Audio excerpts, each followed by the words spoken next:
Greetings and salutations, everyone. This is Swedish Jeff 2024, and welcome to episode 2 of Behind the Card. Today, we're going to talk about the late Joe Delaney.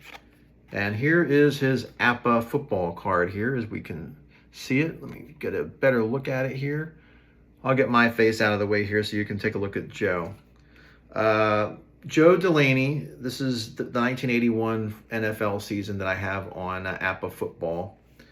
And what I want to do with these first series of videos here is talk about players from the 81 season who played in the 81 season in APA baseball and APA football, and just talk about some of the guys that are not as well known, and to really just give them a spotlight and to talk about them and their lives, and to just kind of give them attention that maybe otherwise they would not have gotten.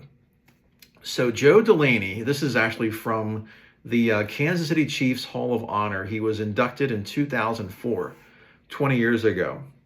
Delaney was an electrifying runner whose promising career was tragically cut short after just 2 NFL seasons. Unassuming and humble off the field, was simply amazing once he stepped between the stripes.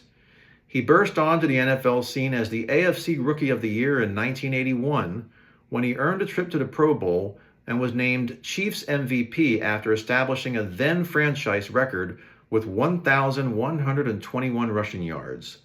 He helped propel the 81 Chiefs to a 9-7 record, the club's first winning season since 1973.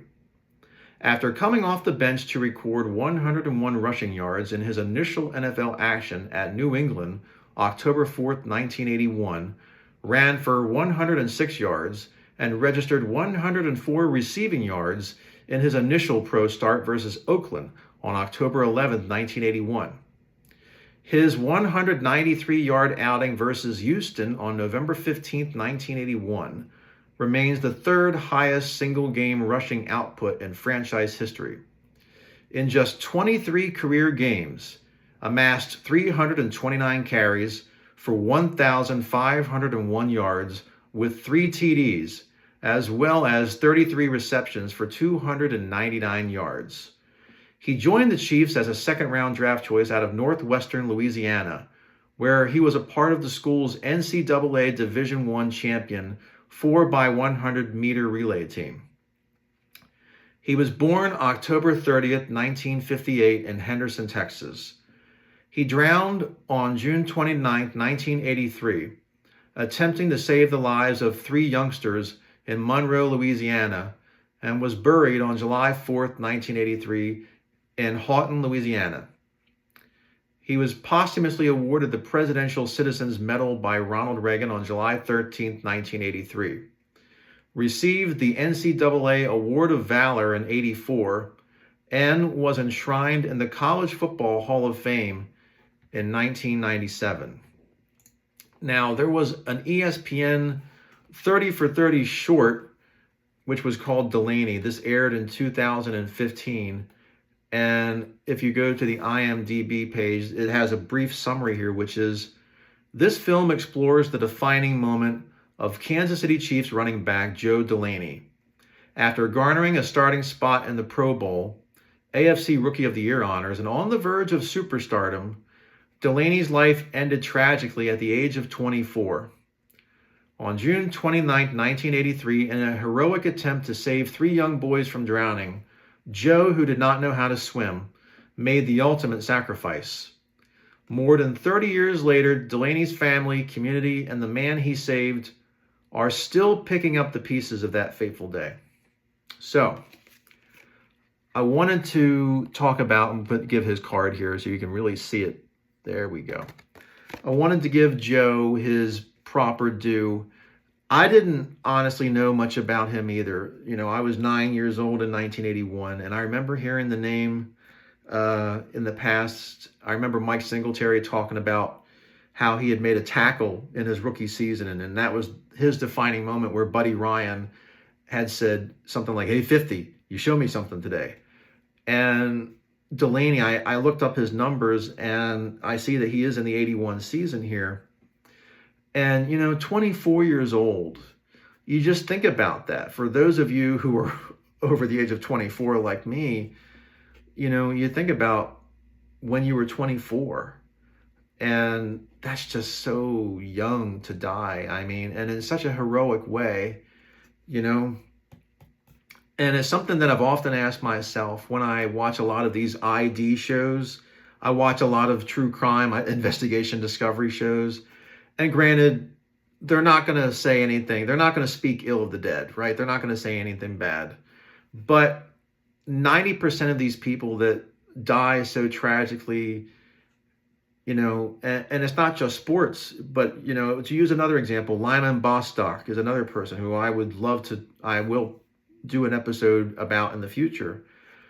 These are salt of the earth people that would give you the shirt off their back, and they're so talented, and you just wonder, what might have been with Joe Delaney, what he could have accomplished, where the Chiefs would have gone. I mean, or would he have stayed there? Would he have went on to go to another team? I mean, he might have broken all kinds of rushing records had he stayed. Then again, maybe he might have gotten an injury and retired. Who knows? But that's a whole life, 24. And the fact that he had only played for a couple of seasons, then he was gone. So that's why I wanted to do this series. And I promise that not all these stories are going to be sad. I promise that, I don't want to kick off and people go, goodness, Jeff, you're going to be doing these horrible stories. I mean, it's wonderful. It's a really not, I wouldn't say it's a horrible story. It's a tragedy. Absolutely. But it's also a celebration of Joe's life here. And I don't hear a lot about him. And I want to talk about people here that don't get a lot of their due because, they pass away and their obituaries get posted and family and friends know about it. And yet they just kind of are a blip on the radar screen to most people. And that's sad. I don't want that to happen. It's like, members of our military that make the ultimate sacrifice. And we hear on the evening news, and sometimes, sadly, a lot of times, I think people take it for granted, And I don't want Joe to be forgotten. I don't want any of these people that I'm going to talk about to be forgotten. And I'll be very happily and proudly playing him. And he did play in my last game. They didn't win. Chiefs didn't win. They did not beat the Steel Curtain. Well, remnants of the Steel Curtain anyway.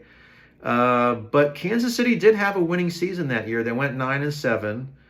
And who knows? I mean, maybe they get into the playoffs. I mean, sadly, we won't have Joe for a long time in APA football, but I'm going to be enjoying playing with his card and giving him every opportunity. He is a 4 rating. Look at his ratings again here.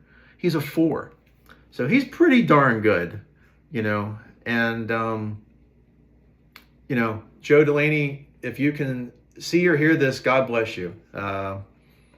So I just wanted to put the spotlight on him, and I hope that you learned something. I know I learned something here, and I'm going to continue to keep doing these videos. Next weekend, I'll do another baseball one and a football one. What I'd like to do is every Saturday and Sunday on the weekend. And speaking of APA football, I definitely want to get back to playing that. As of right now, I'm adding up my stats for APA baseball and getting all that information into the spreadsheet. And then I want to play the Eagles and the Giants. So that is what is on tap for hopefully later today, is to play the Eagles and the Giants. I'm excited about that. No, full disclosure here, I grew up an Eagles fan, and that 80 team, I mean, the year before they got to the Super Bowl, lost to the Raiders, so I'm excited. They actually started 6-0 that year and looked like they were going to be cruising to another Super Bowl, and then they just kind of fell apart after the second half. That sounds eerily familiar to last year's team. Anyway, thanks for watching, everybody. I hope you have a wonderful rest of your Sunday and rest of your weekend. Take care. I'll see you soon.